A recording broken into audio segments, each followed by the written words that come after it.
Hello, and a very warm welcome to the Tourism Investment Ministerial Panel on day one of this crucial WTM Virtual Summit. I hope you felt up until now that this virtual summit is actually helping to put travel and tourism back center stage, if you like, to concentrate all our minds ahead and on the job ahead of us to re-establish confidence in the travel sector.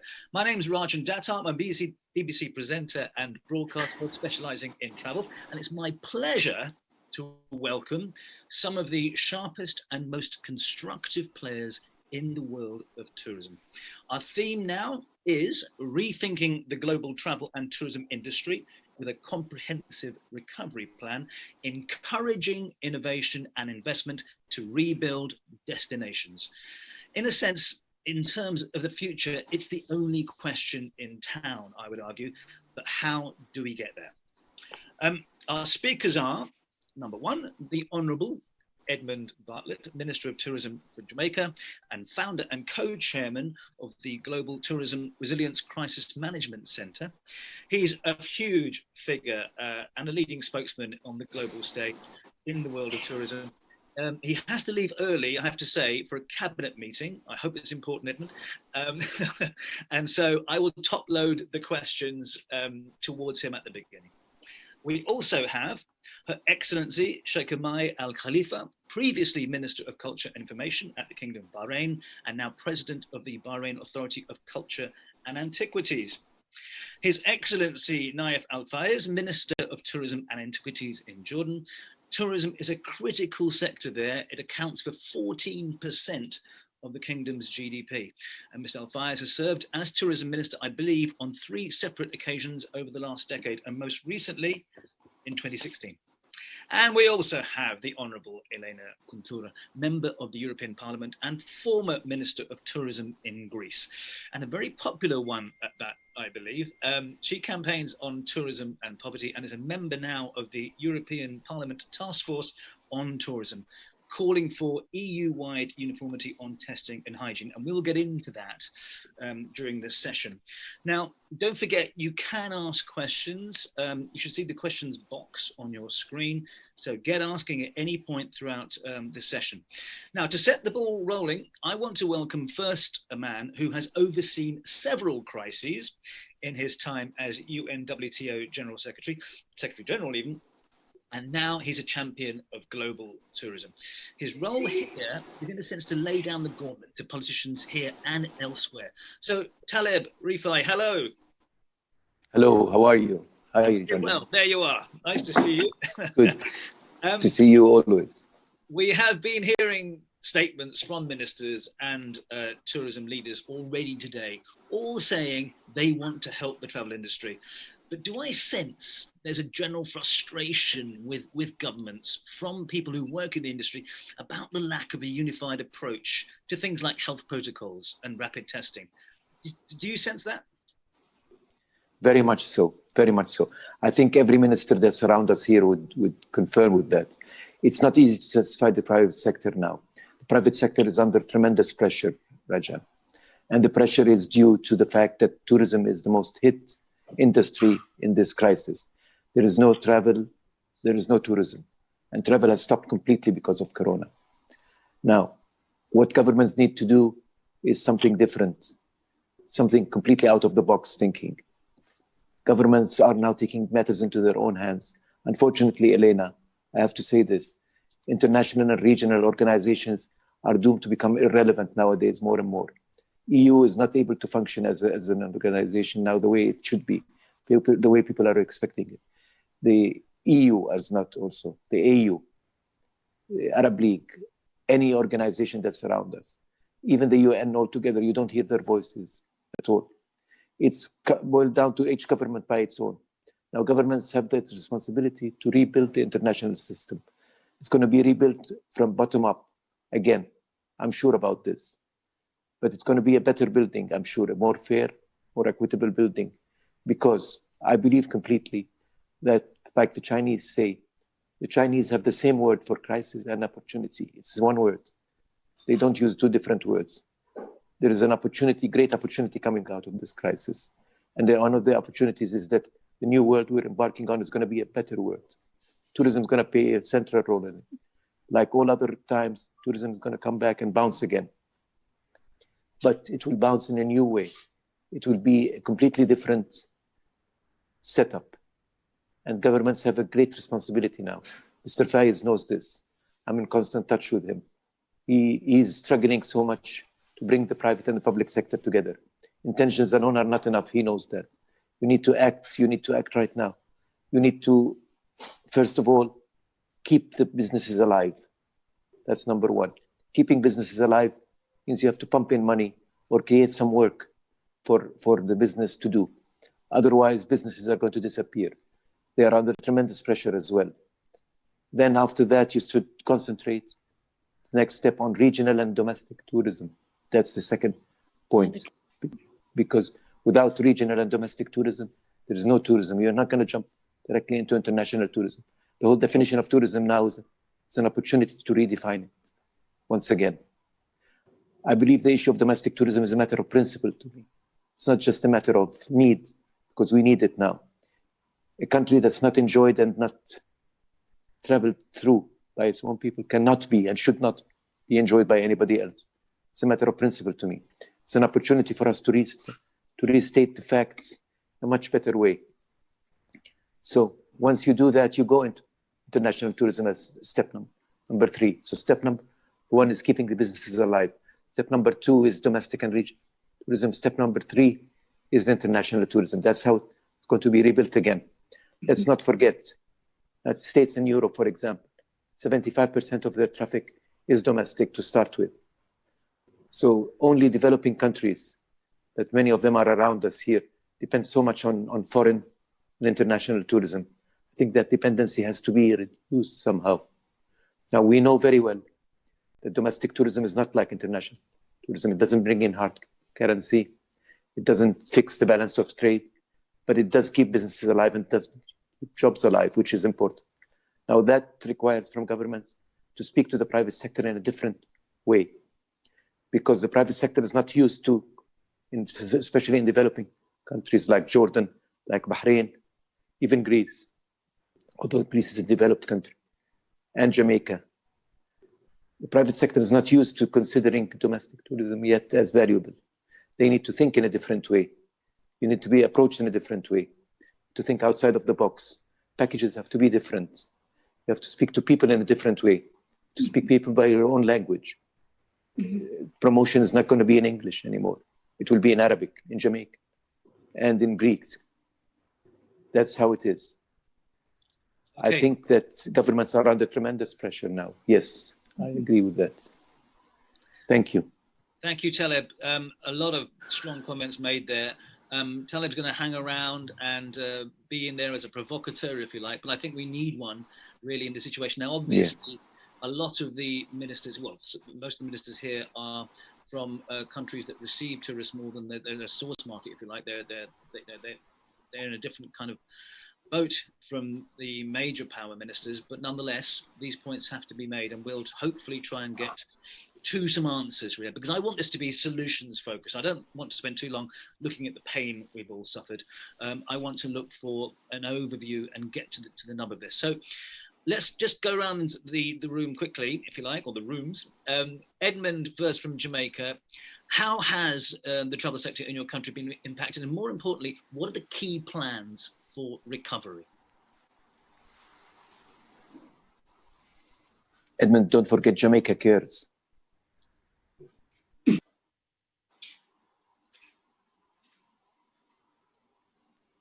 I'm sorry, I missed the point. I didn't hear at all. We just lost you for the You repeat the question, please, Rajan. I'll repeat the question for you, of course. Edmund, just basically tell me how the travel sector in your country is planning to recover from the crisis. Well, you know, the position with us in Jamaica is that we have been working on recovery from even before the pandemic hit, because we were pretty conscious of where this particular epidemic, as it was then, from as early as January, when the issue was really around China. So we started to establish our crisis management team from then. We established the first team in January. And then later, when the pandemic was actually announced, we established the Tourism Recovery Task Force. And we have been working on training, developing, first of all, perhaps the most strong and robust set of protocols anywhere. We got quick approvals with WTTC. We started to train. We trained 50,000 workers who were by then displaced or forlorn into 11 different subject areas relating to COVID management and also tourism management. And then we went into establishing a program for compliance and certification that was delivered by the Tourism Development Company here. And finally, we went into creating a geographic area that we created something of a bubble, which we call the Tourism Resilient Corridor. And within that corridor was all the tourism values and experiences were located by and large, but it only represented 1% of the total population of Jamaica. Then we went further beyond that to look at all the entry protocols that were required. And we have morphed over the period into all sorts of variation, utilizing technology. Till today, we have, for the first time, perhaps in the Caribbean region, an end-to-end digital entry procedure. So that from you start out to book into Jamaica until you leave Jamaica, it will essentially be driven by technology. And then we went to say what it is that will enable us to have a better recovery possibility, given that the COVID crisis is still with us and the cost of managing COVID is enormous. And small island states such as Jamaica, and I'm sure Jordan and others, will find it difficult to bear the burden of managing COVID for your local population and 2 million, 3 million tourists that come into our space. And so we were able to think through innovatively and to work a private-public sector partnership that allows for an insurance cover, which enable an end-to-end coverage, i.e. from the visitor books in his native country until he goes back home. This insurance and logistics cover enable him to not only be protected from issues that may happen during the time when he's in the country, but when he gets back home. So, for example, if you have a disruptive element, whatever it might be, acts of God, the Queen's enemy, that would, in essence, prevent you from enjoying your vacation while you're in Jamaica, the insurance covers you. If indeed you have to be hospitalized, it covers you. If you have to be quarantined, and we don't like quarantining, it covers you. But more importantly, if you really get ill that you have to go back home, you are repatriated, and all of that is covered within a cost that is affordable to all the visitors that come. I think that this type of innovation is going to be a big part of what is going to enable a greater level of confidence in travel, so that people who leave their destinations and go into places can feel comforted that should anything happen, they will be covered and it would not require any additional expenses on their part and expenses that are onerous and beyond them. I think the investment in this area is going to prove very vital, and it's going to be a great game changer, particularly for what we are describing now as a new demographic that is emerging, which is called the Generation COVID, Generation C. And that generation is a traveler who is really focused on health security and destination assurance. And the investment in destination assurance is going to be a critical way of enabling a new tourist. Ooh, he's just frozen. We lost you, Edmund. Okay, Edmund, hopefully you'll come back, but we've got that point. I just want to go around to the other people here before I come back to you, Taleb. I know you wanted to make a comment there, but let me turn to the Minister from Jordan. It's been a tough tough time, right? I mean, you've taken a massive economic hammering from COVID. You lost, I think, some $3 billion in vital tourism revenue. So what do you think you most urgently need to do to recover? What needs to be done now for you? Well, I think... Is Edmund? Sorry. I'm sorry. Can you hear me? I can hear you because I thought Edmund was back. That's why. Okay. Edmund, you're muted, Edmund. Continue, please, Minister from Jordan. Okay. Well, first of all, as you just mentioned, Jordan has been badly suffering because of the COVID, and especially the tourism sector. And it's not strange to anyone to say that the tourism might be the hardest hit, and we expect it to be the last to recover.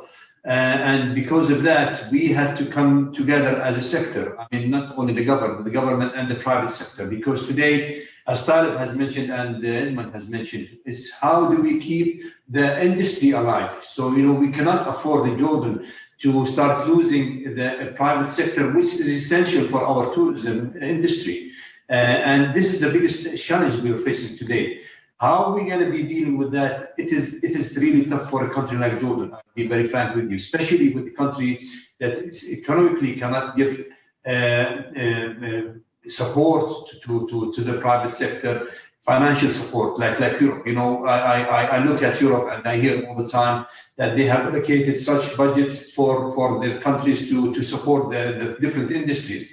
In Jordan, is not as easy, or it is something that we cannot afford doing, actually. So we're trying to see how do we make it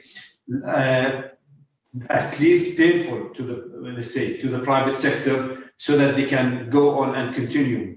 But at the same time, we have to look forward in seeing how we can start bringing tourists back to our country. And again, something that has happened to Jordan is because we have done a total lockdown at the beginning of the COVID.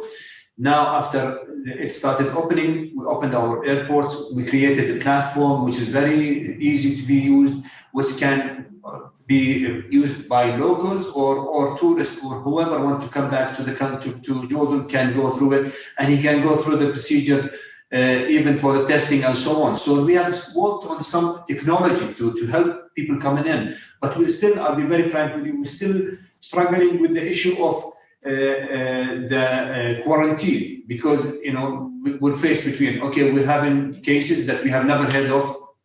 3 months ago, we were almost at zero, or 20, 30 cases, and now we're reaching some around 4,000 cases a day. So it is that shock that has happened to our system, not talking about tourism, but the whole system.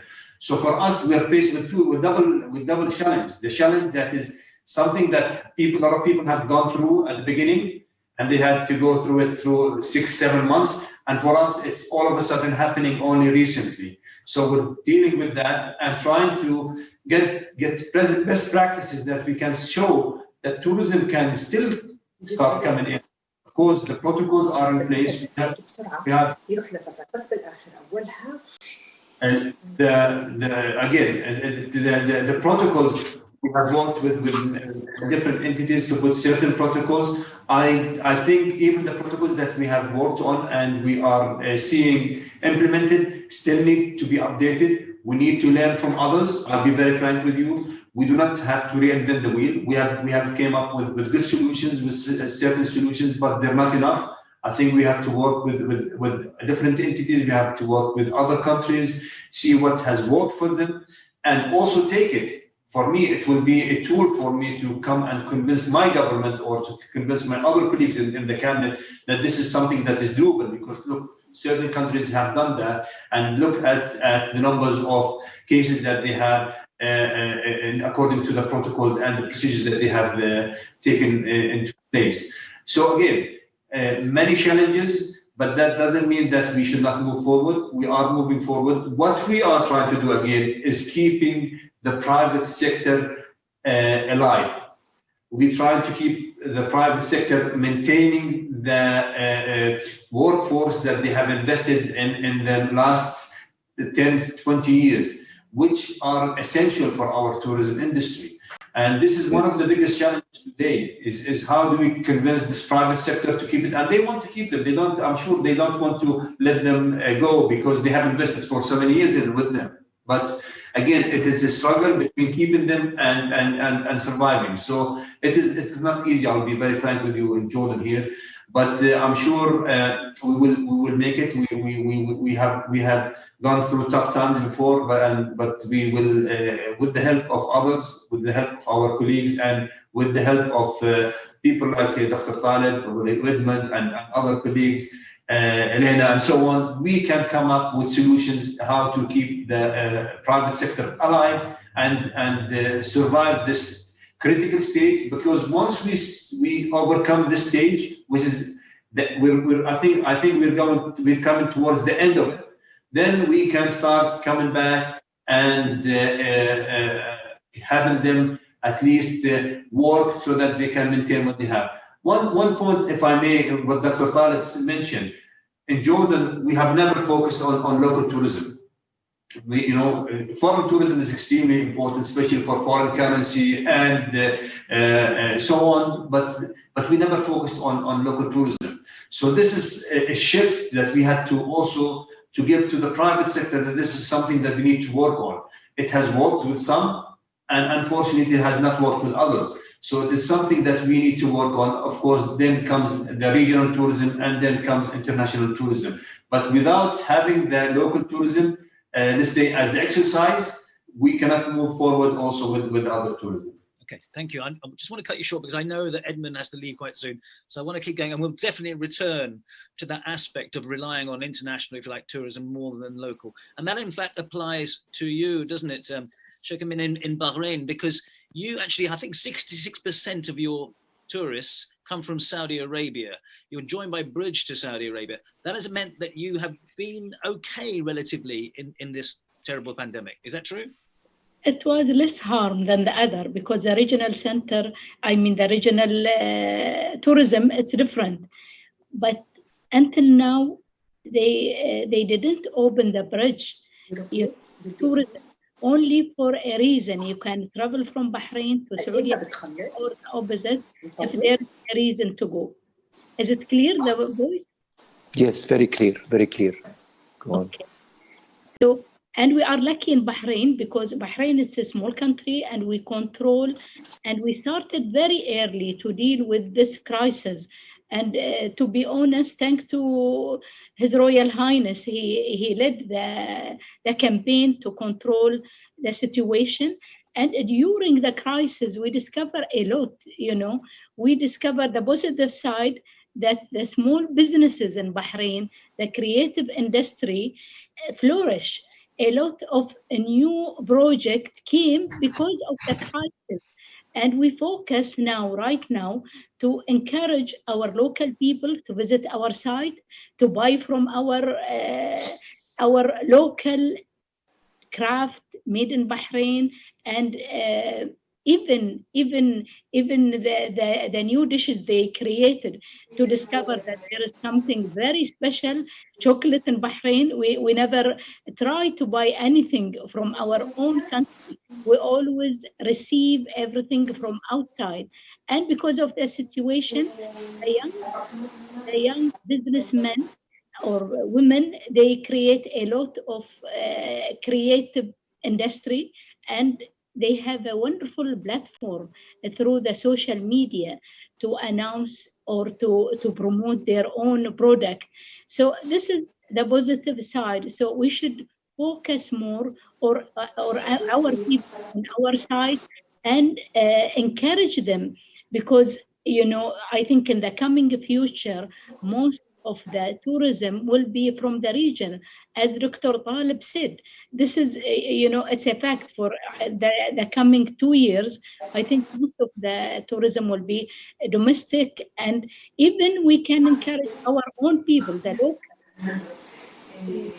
visit enjoy their own country, and our business, to focus on that and to benefit, to see the positive side from the crisis, to look on our people and our possibility to survive and to continue and to encourage more of the creative industry to develop and to do something.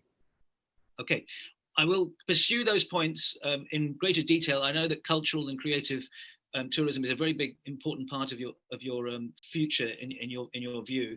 I'm just going to ask you one favor. Those of you who have not got your mic, oh, now I think Taleb, you have got your mic off. That's possibly why we're causing some of the problems with switching backwards and forwards. So thank you for that. I'm going to come back to you, Edmund, in a minute before you dash off to the cabinet meeting. But Elena, we have had good news today, it seems, about this COVID vaccine that apparently is 90% effective. But nonetheless, with a vaccine or without, we still need protocols and guidelines nonetheless. And I know that the European second lockdown, really, which is continent-wide, is causing huge problems for tourism all over the planet. It is a big source market. Is it, from your point of view, I know you're former minister in Greece, how frustrating is it for you working within the European bloc to get coordination? Well, first of all, we have to say that the pandemic has left no country and no economy intact. And still, almost 1 year after the outbreak, it's not over. Until we have a good cure or a vaccine, as you said, we will not feel safe and we will not be able to travel the same way we used to travel. We have to adjust the way we live, the way we travel, we have to adjust everything. From my experience as a former minister of Greece, when I dealt with several crises, including financial crisis, refugee issue, attack on safety, natural disasters. And now, as a member of the European Parliament, I have made several interventions to the European institutions for a concrete plan to protect and support tourism and travel as a top priority for the whole European Union, because Europe, as you know, it's the first global destination, more than 10% of the GDP and more than 22 million jobs is on tourism. Tourism is accelerator for growth and for other also sectors. Don't forget that. So from my current position, we're trying to, I'm also the coordinator of my political group, means that I'm more involved in the committee, TRAN, which is Travel and Tourism, Transport and Tourism, to confront this new crisis. So since last June, we have asked for a mandatory testing on departure in a coordinated number across the European Union with fast, reliable and affordable screening methods in order to avoid quarantine periods, because quarantine cannot prevent. Quarantine is after you have the problems, the virus, and the symptoms. So we even urge the Commission and member states to use all available resources to make sure that citizens will be tested free of charge. It's very important because we are experiencing in Europe the second wave now of the pandemic, and the tourist season for 2021 is still very unpredictable and unstable. We don't know what is going to happen. So I have also proposed for European mechanism. It's a crisis mechanism for tourism to be established, so we can confront this kind of issues, health issues, climate changes, natural disasters, all this kind of stuff. My proposals, I'm very, very happy because they were adopted in the two resolutions. One was October 2019 for Thomas Cook, that was also a big, big crisis at that time. And in the last resolution, last June 2020. As the Minister of Jordan said, also in Europe, top priority is the immediate recovery to restart travel and tourism and protect the SMEs, adequate funding for businesses, especially the small and medium sizes, and financial support to protect millions of jobs. Because as you know, European Parliament is elected directly from the citizens of Europe. So we have to push the Commission and the Council to take more right measures fast. As Taleb Rifai said, Europe, the Commission was delayed to take the measures, and this was a huge issue for the pandemic. So we need safe measures, the right measures, and at the right time. And so we need investments that are urgent to battle the pandemic, to avoid bankruptcies, to protect jobs, because what's going to happen is that the most vulnerable businesses, they will be bought by the most powerful economic business. So it's going to be a disaster in the long term for the SMEs that everybody says that is the backbone of the economy and blah, blah, blah. They have to show that in action, not only solidarity in the words. And also, we have another goal for which is very important, and I have to mention that, that we need long-term investments to ensure the green and digital transition of the tourism and travel sector in a smooth and fair way, according to the goals set by the European Green Deal and the principles of sustainable development. So regarding the immediate needs, the European Union has already secured 750 billion euros in the form of both subsidies and loans for recovery in vital sectors, including tourism. So we have to protect the SMEs and the jobs. And it's the responsibility of the member states to make the best possible use of these funds they can, according to their specific needs and in regards to tourism, depending on the importance the sector has in their GDP. And in the socioeconomic growth. For example, in Greece, it's more than 20% of our GDP. So as you understand, it's very important. So, and another thing that it just came out last week is in the 4th Amendment of the Temporary Framework for State Aid measures, includes increase of support of 800,000 euros per SMEs to 3 million euros. That's the only way to survive the small and medium-sized businesses.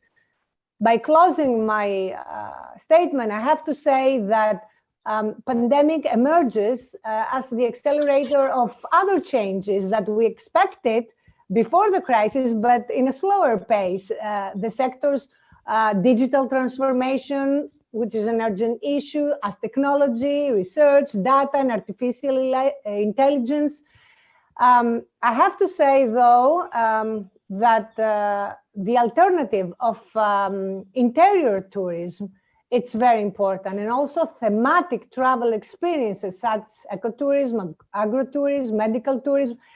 Mr. Taleb Rifai mentioned that when you have a big program for interior tourism, you can really support the local economies, and it's important, but also if you have tests and right measures and safety measures, and also you expand in thematic tourism, I think there are tools that will give us to support the policies, and the tools will give us the strength and the power to support the private sector, the investments, the innovation, and also the economy. Thank you so much. Thank you, Elena. We're going to come back to all these points. I'm slightly worried that we've lost Edmund. He may have gone to his cabinet meeting. I don't know. If you're there, Edmund, please come back to us or rejoin us when you can. Oh, there you are, Edmund. Thank you. I just want to focus on you before you go. You've got your mute on, so you just need to switch off. You need to turn your microphone on, Edmund. Yes, I'm sorry.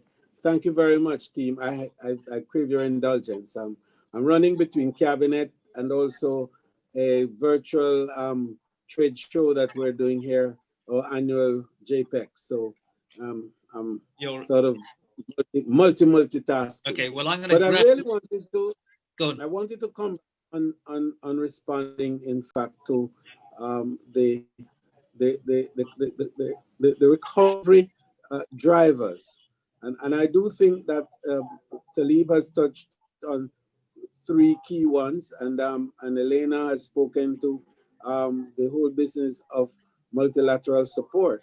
And I do believe that we had made a call earlier, I think, for a resilience fund to be established to help small countries to manage disruptions such as these, to be able to recover and indeed to enable growth thereafter. I think that this is one of the calls that has to be remade. I think there is need for this kind of a support funding. It's a difficult call to make during a pandemic when everybody's suffering and everybody's having a hard time. But the global recovery that we're talking about cannot be about the big countries only. It cannot be about the mega players, because the social stability that guides the peace that the world seeks is going to rest with a lot of the larger population centers that are the poorer parts of the world. And so we have to find a mechanism to ensure that there's equity in the recovery process. We spoke about the difficulty with regards to the small and medium enterprises. That has to be a consideration, because 80% of the experiences that tourism offers globally are provided by the small and medium enterprises. Throughout the world, it is the small guys who are creating ideas and are converting these ideas into actual, practical experiences that people pay for. So we have to find a way to keep them there. And so I think that there is a reset that is needed.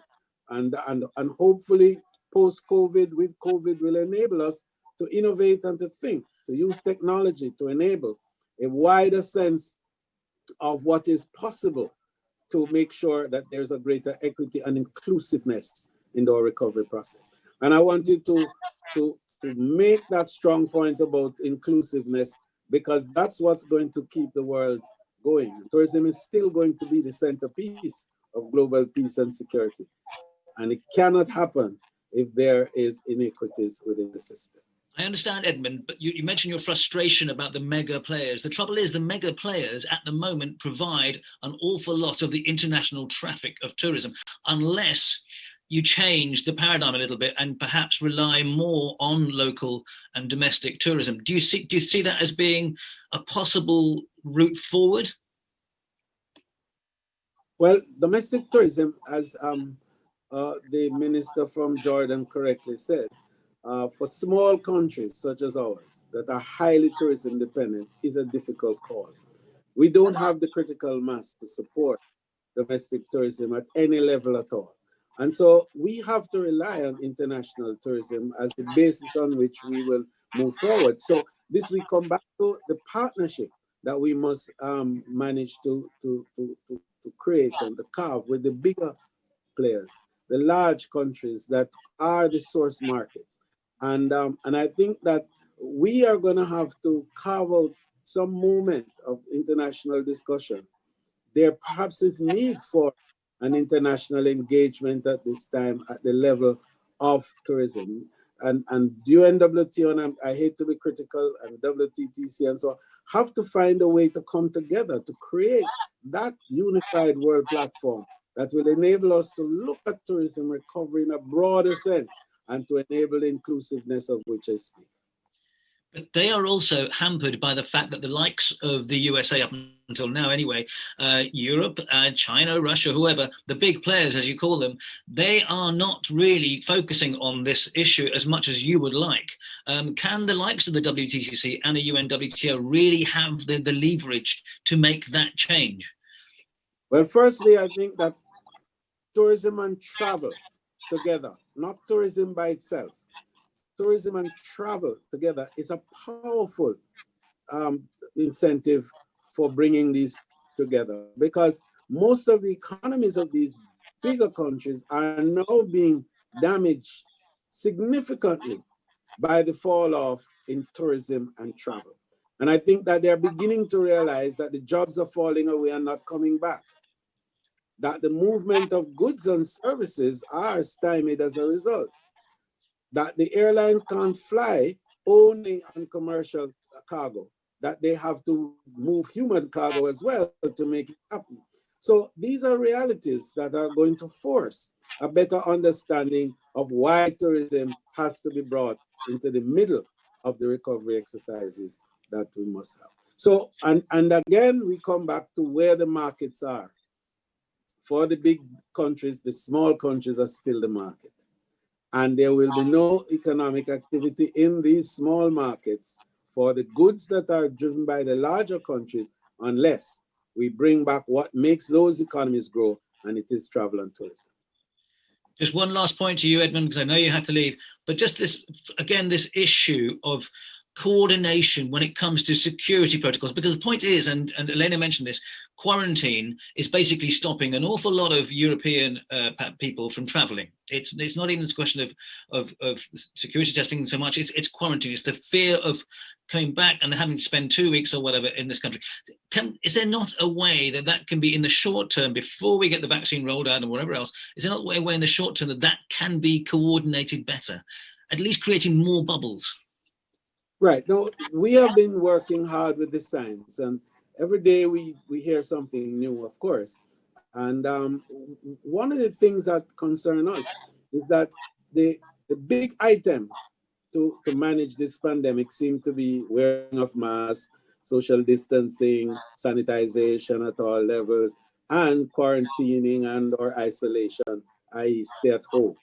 And there seemed to be a greater emphasis on staying at home and isolation and quarantining as the means of preventing the spread, since the vector is a human being.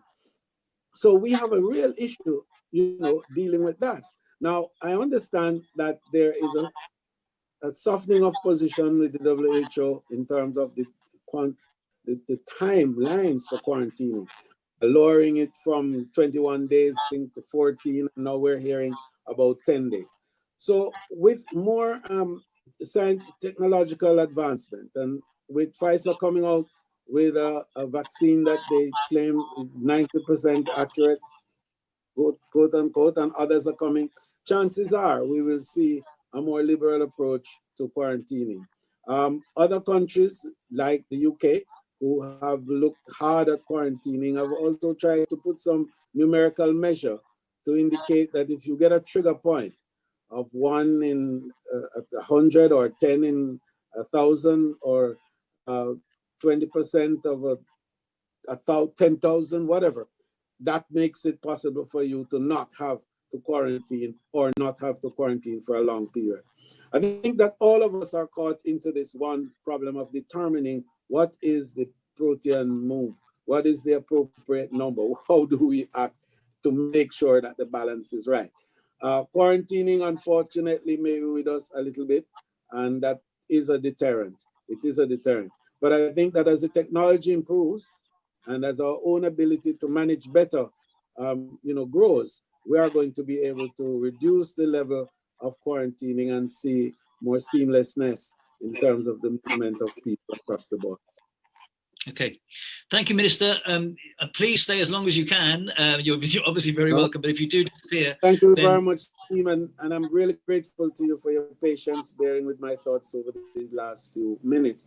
I'm sorry I have to leave you, but there's another set of questions I'm to answer with another virtual platform across, and then my cabinet is still waiting. So thank you all, and thanks to Ayub, thanks Taleb, thanks Elena, thanks Minister Jordan, thanks Minister from Bahrain. I look forward to meeting you all personally shortly, because we're going to beat this COVID. Thank you, Minister Bartlett. Thank you. We've been concentrating very much really on the short term here, but this is a conference partly about investment, and that means the longer term, and that means, in a sense, maybe changing paradigms about the way that we actually conduct our tourism in the future. We're talking about sustainability. We're talking about different types of tourism activity. So what lessons, can I ask you, do you think we have learnt possibly about the kind of tourism that will prosper in the future and where investment may lie? Taleb, I will just ask you that question very quickly. If you could say your point of view on that. Thank you so much, Rajan. I wanted to thank Minister Bartlett, although he left.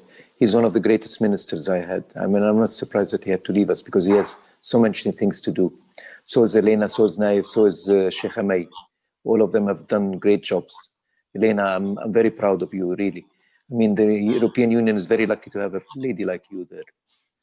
And Sheikh Hamay, I wish you all the best in your future endeavors. I know you're running for UNWTO Secretary General position, and I sincerely hope that you can make some difference there.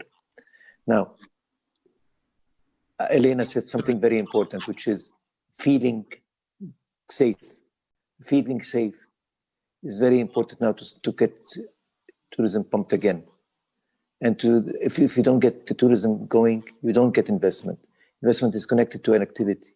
Investors would not come to a sector that's dying, to come to a sector that's fighting, a sector that's vibrant. Therefore, feeling safe, I think there are two issues here that Jamaica has done, which is very, very important. One is the insurance part. Insurance part is part of the private-public sector partnership. What Jamaica did is very, very important. The program is called Jamaica Cares. I wish that we have another program called Bahrain Cares, Jordan Cares, and Greece Cares. That would be great, because insurance companies have been shying away now from dealing with the issue.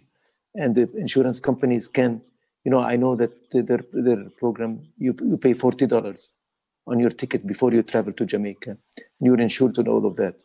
I think that's a good scheme, because you feel safe when you know you're insured. Now you travel to a place you don't know. The unknowns are more than the knowns. That's the problem. The second point I want to make here, also Jamaica did it. And I think Jordan is considering it now. I hope Bahrain would do the same thing. And Greece can do it as well, which is basically what we call digital nomads. The digital nomads are people that can work from a distance. This is an opportunity that came out of this crisis. There are young people that travel anywhere, can travel. You can do your work from anywhere now. Home can be anywhere around the world. And you can provide homes to people that are really looking for homes in beautiful places, like the Dead Sea, like the Greek islands, like the island of Bahrain, like the islands in Jamaica, and so on and so forth. Now that would require also a cooperation from the private sector, because what it means, it means that people will have to come for long terms. In other words, hotel will have to make offers not just for a day or two, they will have to make offers for a week or two or a month or two even. Long-term stay is a very, very important thing here. It would also, Elena, counter the issue of quarantine that still some countries are insisting on. Because if you want to go to a place and then come back to your home and be quarantined for a week or 10 days, it's not worth it to go there for 2 or 3 days. You have to go there for a month or two. Then coming back home is okay, even if you're quarantined, although I don't believe that quarantine is the main thing here. Now, just to go back to what Rajan said very quickly, the issue of investment. It's very important that the people in the country also come into the country to invest from outside or from inside of the country, feel that tourism is an active and vibrant economy. If it doesn't, there will be no investment. Therefore, this conference is all about investment. ITIC is all about investment. But this year, we're turning it into a COVID investment, which is really very unique, because what we need to do now is make also the investor feel safe about his investment. Now, this requires another sacrifices from governments. I'm sorry, Nayef, to say this again. Minister Al-Fayez, governments, I know that Jordan, like many other countries, has very limited resources, but still, you need to reduce the taxes.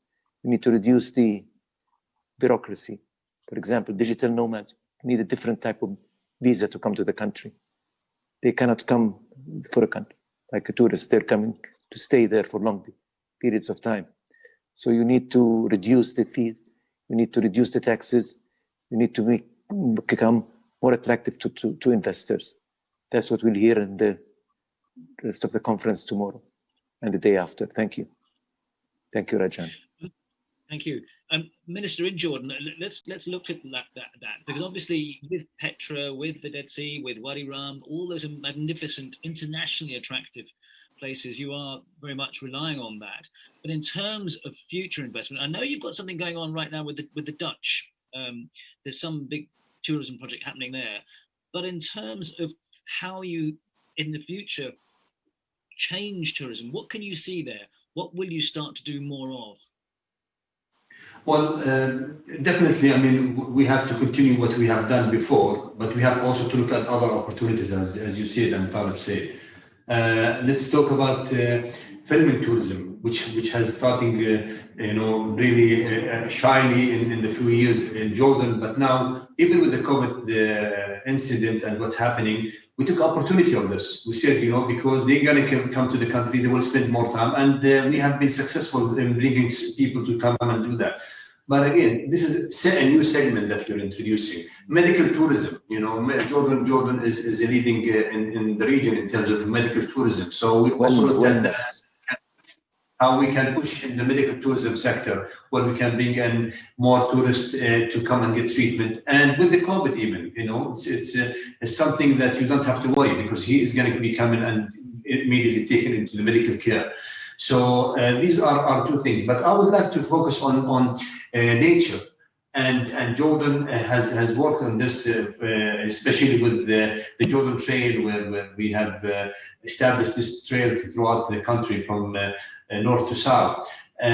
But interestingly, that we have seen Jordanians going into this, and this is where we say local tourism, we can push into that, but also not only local tourism, but we can also try to attract more investment from, which don't have to be large investment. We can even local investment or empowering local communities. Something that has been mentioned, and Elena talked about the SMEs. Our worries today is about the SMEs, to be very frank with you. I'm not worried about the big international players, because they can be able to manage themselves. They have ways to deal with the banking system. They have ways to deal with the big budgets and reorganizing their budgets, and they can manage. Our focus and biggest worry is about our SMEs. We are worried about this local community, women who we have empowered in the last few years. We have invested in them in many ways, and all of a sudden they are struggling. So we're trying to see how we can keep those small SMEs alive. We're worried about youth who have invested in the tourism sector, and all of a sudden they're faced with this big challenge. So we're worried about them. But at the same time, there are other opportunities that have came up with the COVID, nature, activities. So a lot of youth are moving towards that. So focusing mainly on Jordanian local tourism, which was again not something that we have invested in a lot, and we have not paid a lot of attention to it. We have paid attention only to major locations, as you said, Dead Sea, Aqaba, for local Jordanians. But now local Jordanians are venturing, even going into camping in Wadi Rum, which has become actually not only a Jordanian, but has been a global attraction for us. So again, we have to continue what we are done, because we still have a long way to continue in terms of investment and opportunities. And as I speak today we signed, we have a comprehensive roadmap of Ajnoon area. Ajnoon is still a place that has been untapped for many years. It is a totally different tourism that those who come to Jordan are used to. So today, looking forward, we just signed with the company who are going to be mapping out this map for us, so that we can have opportunities for investors when they come in, or local investments. They can go into something that will serve both local and international tourism. It's not easy times, tough times, and it's even tougher for countries such as Jordan maybe. But that doesn't mean that we are losing hope or focus. Our hope is there. Our focus is even more, and I think there are opportunities that we can work on, and also to fix few things that we have not been able to fix in the last few months.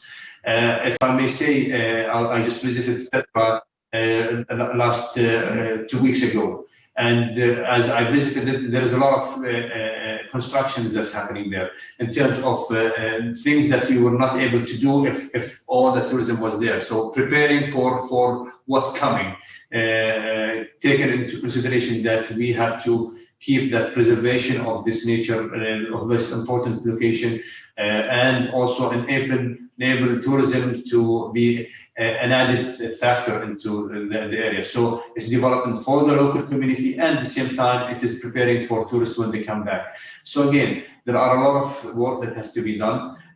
We are focusing on the situation at the moment, and we're working on the crisis mood, but at the same time, we are not losing the other parallel with what needs to be done and improve. I've heard today from our friends and in previous meetings, a few notes I've taken, things that I've learned immediately from just attending few meetings, and I've instructed my colleagues, let's work with other entities. Going back, it does not work that each one of us work on his own. I think we all have to come today as united to work as a tourism industry, a global tourism industry, because when it starts moving, it's going to be moving for all of us. So we all have to be prepared for the future. Okay, thank you. I know we have only 5 minutes left, and I want to just ask Shaikah in Bahrain, you talked about investing in culture. Now, that is a big cause for you. I know you're talking about things like pearl fishing, industries that are perhaps towards the end of their lifetime, reviving those things, crafts, heritage. Are you in those pursuits? Are you looking for outside investment, foreign investment, in cooperation with you, in partnership with you? Yeah, of course, we attract a different investor to support us. This initiative we started because of the limited resources for culture and for infrastructure for culture, for cultural tourism. So one of the projects, or the biggest project, was sponsored from Saudi Bank, the development Islamic Bank from Saudi Arabia, for the Pearling Path. The Pearling Path, it focuses on the old city to develop some of the old houses to create a story about the pearling in Bahrain. It was the most important industry years ago, and Bahrain was very well known about the quality of the pearl. And we managed to have the site as a World Heritage Site.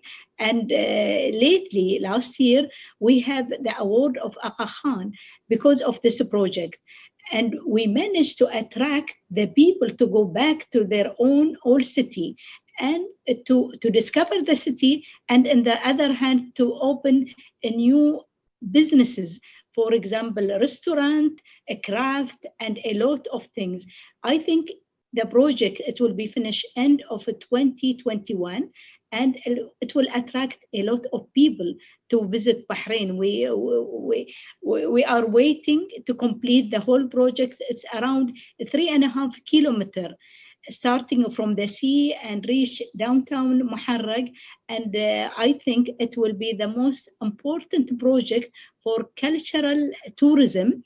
And we will promote this project during the Expo 21 in Dubai. We can attract the people who will visit Dubai. It's only 1 hour by airplane. And by the way, we don't have a quarantine in Bahrain. So anybody can visit Bahrain. Most will come to discover a tiny island rich in culture. And on the other hand, it's easy to reach anywhere. So investing in culture, it was an initiative to attract more people because of the limited sources. And we managed during the 15 years to have more than $150 million to support the infrastructure for cultural tourism. Okay. And we depend on the relationship with the private sector, banker, and from other countries. To interrupt you, I'm so sorry, because we've only got 90 seconds left, and I want to get Elena in with the last point really here, which is, and we haven't got much time, and I'm sorry about this, but in terms of the future of tourism, in terms of what happens post-vaccine, post-COVID even, is this a paradigm change in terms of the kind of tourism we're going to be seeing in the future? True. Is it a reset moment? Yeah, of course it will be different. I think they will focus. I'm so sorry, I'm asking Elena that because I just need one more word from her because we're about to run out of time. So sorry. Shall I continue, or you will go back to Elena? Okay, I would like just to make a very quick statement. Tourism will not change. People would love to travel, not only for vacation and pleasure, but they would love to travel also for business. And we have to think that when the pandemic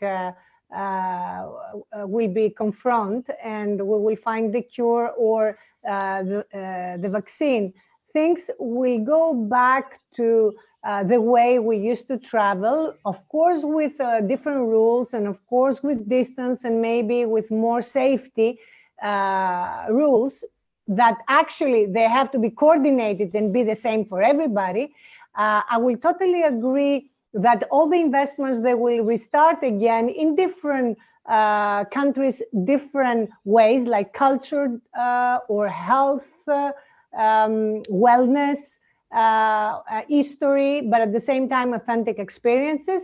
And I think at the end, the most important thing is to protect the SMEs and the jobs, because if we don't, we will witness a domino effect in bankruptcies, foreclosures, layoffs, and unfair practices against the most weak. So in order to reopen the investment in tourism, which will happen, I'm sure about that, we have to see different models of tourism, but at the same time, safety and support the small businesses and the jobs.